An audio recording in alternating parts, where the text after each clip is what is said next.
Sup everyone, welcome to my Dehya first impressions video. Now brace for impact because there's a lot that we're going to be talking about. First and foremost, I myself did not summon for Dehya. What you see on screen is from a viewer's account. I'm thankfully able to borrow this account and test things. However, it is not a complete account, and from the perspective of the owner, they do say that it is a free-to-play account. So what you see is likely what most free-to-play players are going to be working towards. Now, of course, depending on which characters you have, Dehya may work out slightly better or even worse. All right, so without further ado, let's get into the video. First things we gotta talk about is the Dehya's potential, right? How does this character feel when you actually pilot her, build her up a little bit, and synergies? What is she working well with? What is she not working well with? Now, the first thing that everybody is going to be disappointed by is that Dehya doesn't work with Xingqiu or Yelan. Now, when it comes to Xingqiu, there are other things we need to talk about when it comes to their kits and designs, because in my opinion, Dehya's kit kind of borrows something from Xingqiu, and not in a good way, because for somebody who came out over 2 years after Xingqiu's release, for her kit to kind of mimic Xingqiu's in a way and not really even add on to it, feels like HoYoverse maybe it's just cheaping out a little bit. When it comes to Xingqiu's rain sword and its mitigation, what essentially happens is Xingqiu can apply the rain sword, and when he swaps off, the rain sword remains on field with the character. Now, damage mitigation is not a new concept in Genshin Impact. Many characters can perform this act. Now, shielding is the most prevalent and well-known way people know of damage mitigation, but for people who don't know, Xingqiu's rain sword also offers damage mitigation, and also at the end of it, it does heal the on-field character. Now, comparatively to Dehya, her field also offers damage mitigation. However, the damage that is mitigated is then delivered straight onto Dehya, which I think about like this, right? You have a 4-star character that was released over 2 years ago who has damage mitigation in their kit and also healing, while they themselves don't actually take damage.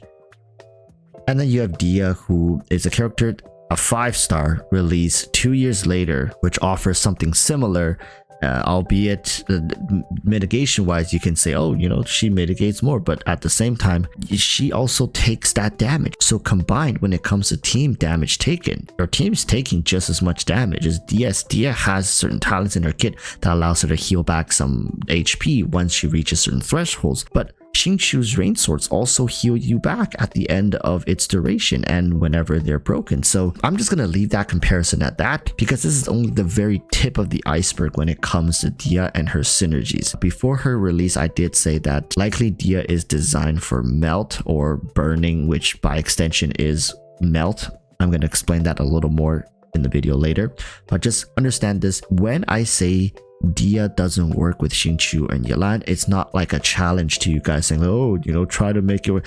Obviously, if you wanted her to work with Yelan or Xingqiu, you can always get C6 Bennett, right? Use his burst, use Dehya's normal attacks, and Xingqiu, you see what I'm saying? But her burst is the one that doesn't work with them. And of course, some people were excited for this, but if you've played with Ito, you would know that these characters were specifically designed to not synergize with these characters in this way. I don't think you guys would believe even if I told you that, oh, you know, HoYoverse just forgot, right? Oh, they completely slipped their mind. Oh my goodness, how could Dehya not work with Xingqiu and Yelan's burst skill? Oh, that must have been an oopsie on our end. Obviously, it's deliberate. So then we have to follow that line of questioning. Why is it deliberate? Why deliberately not make Dehya's burst work with Xingqiu or Yelan? Now, I think the very surface level answer would just be that they already have other vaporized pyro carries, so why would they make another one? They have Yoimiya, they have Hu Tao, right? Like, and to a certain degree, Diluc could also be said to work in that manner as well, considering he can infuse his sword with pyro after he uses burst, blah blah blah. And then another one, right? It doesn't make much sense. So obviously they want to shift focus. Now, if we dig a little deeper, maybe it's because, right, get this, Dehya is not a vaporized character, period. Now, I do know people are trying to force it to happen, just like how when Kokomi first came out, people try to force her to be a DPS, right? Just how when every new character comes out, people always try to make them a main DPS, on-field DPS. They have to do damage, because if they don't do damage, they're absolutely useless. Now, yes, in Dehya's case, she doesn't really do damage, which makes her very difficult to work with. Now, I have found certain possibilities, but they range from barely adequate to holy crap, this is insanely copious. Now, before we go any further, I know this is me taking a huge dump on Dehya, but I do want to offer some hope, right? The hope in that 3.6 we're likely getting new artifacts. Dehya may get a new set of artifacts that can raise her level a little bit. Now, in what category? Because right now we have to ask the question, what is Dehya lacking?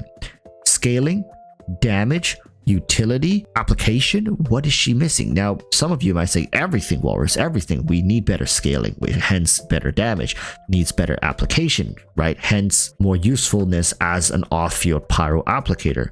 And utility, yes, give us more utility. Right now, her elemental skill leaves much to be desired, despite the fact it does like 20 different things. Okay, maybe not 20, but it does a lot. But most of it for players seems unwelcome. You don't need a lot of this stuff. Just make her functional. Of course, there are certain problematic issues, such as her burst skill canceling once you jump in between. I mean, there's a ton of things that's just piling up. Now, these things usually could be overlooked.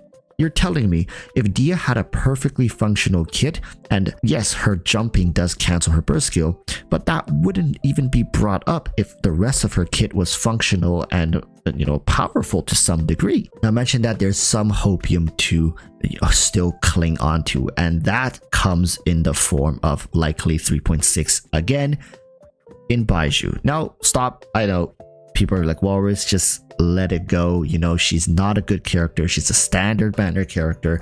I get that. All right. I get that. Trust me, I do. But it really doesn't make much sense to me that Hoyoverse would put in the resource to design a 5-star character just for them to be a throwaway character. If we re-evaluate previous standard banner releases, such as Tighnari and just Tighnari, you quickly see that while Tighnari is nothing to write home about, he's not meta shattering, he certainly works though. He works fine, he performs well, and even with the arrival of Alhaitham, you don't really see people completely just dropping Tighnari off a cliff. So Tighnari has survived in the meta space and actually functions quite well in his category. Dehya is the second standard banner character to be added, and I can't help but feel that, you know, given time, she will likely rise up to maybe not Tighnari level, but similar, right? She can't just be a one and done crap character that Hoyoverse is just bleeding money for. Hence why I'm looking more towards 3.6 in Baizhu.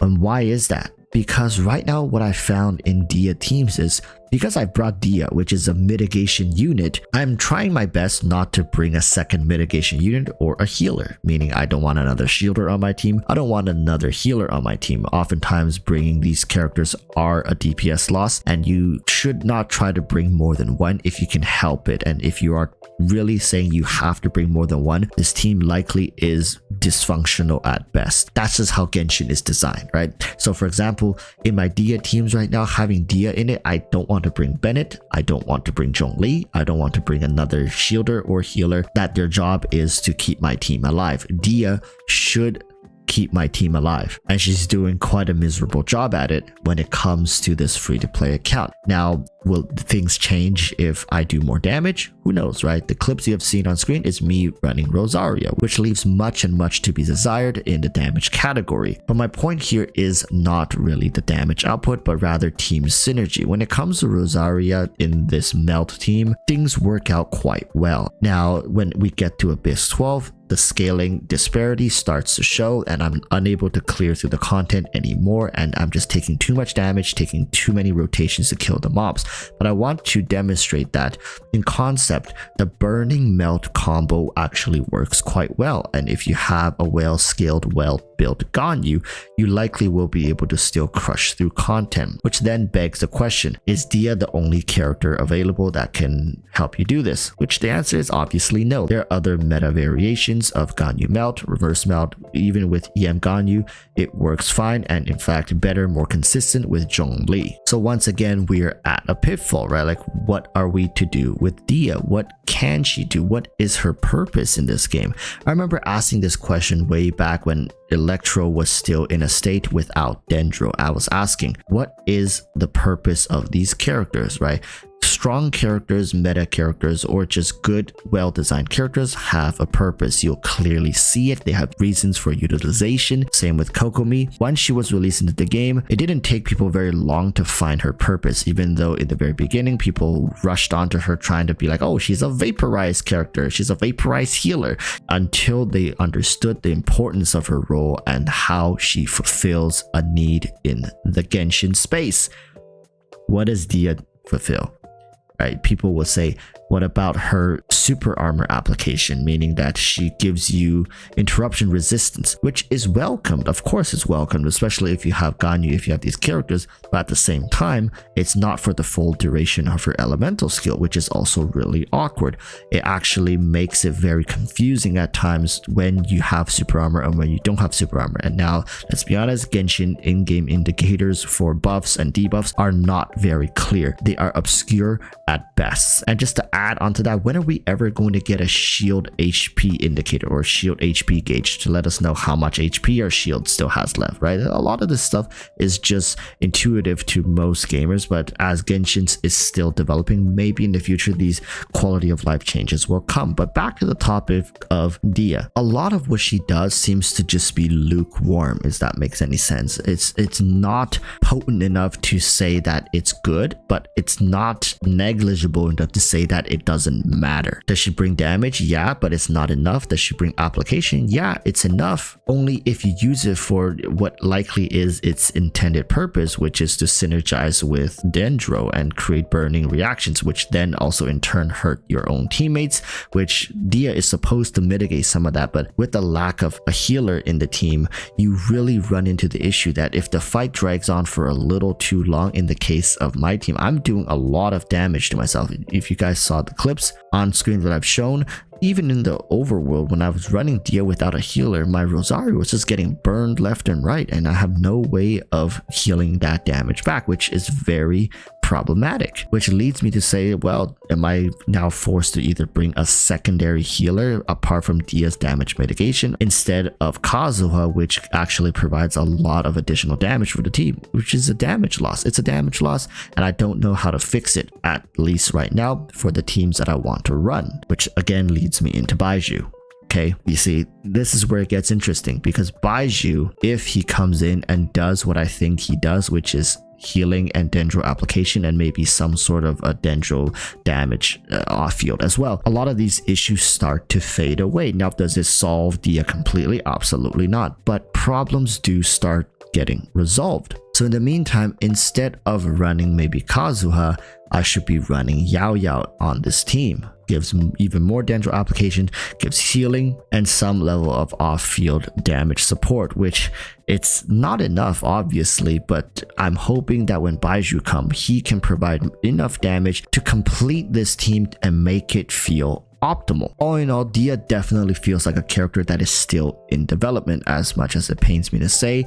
I don't think it's going to be developed much further from this. I think a lot of the stuff that is being offered in the future are just supplementary things as opposed to core issue fixes. She likely won't ever have a rerun ever again, and chances of getting her are slim. With Hoyoverse adding more and more standard banner characters, it wouldn't be surprising if prior to Fontaine or at the start of Fontaine we get a new standard banner character, hopefully a Geo one at this point, and the roster just continues piling up. Even if Dehya does get better in time, she likely will never escape the upper limit of being a standard banner character. So with all that being said, pull at your own risk, but these are the things that I've noticed when it comes to Dehya that really deserves your attention prior to you pulling for her. Now, if you're still pulling for her, I wish you the best of luck, and tune into my live stream today where we can talk more about this character and her future potential. Until then, we're trying to stay safe, and peace. Bye.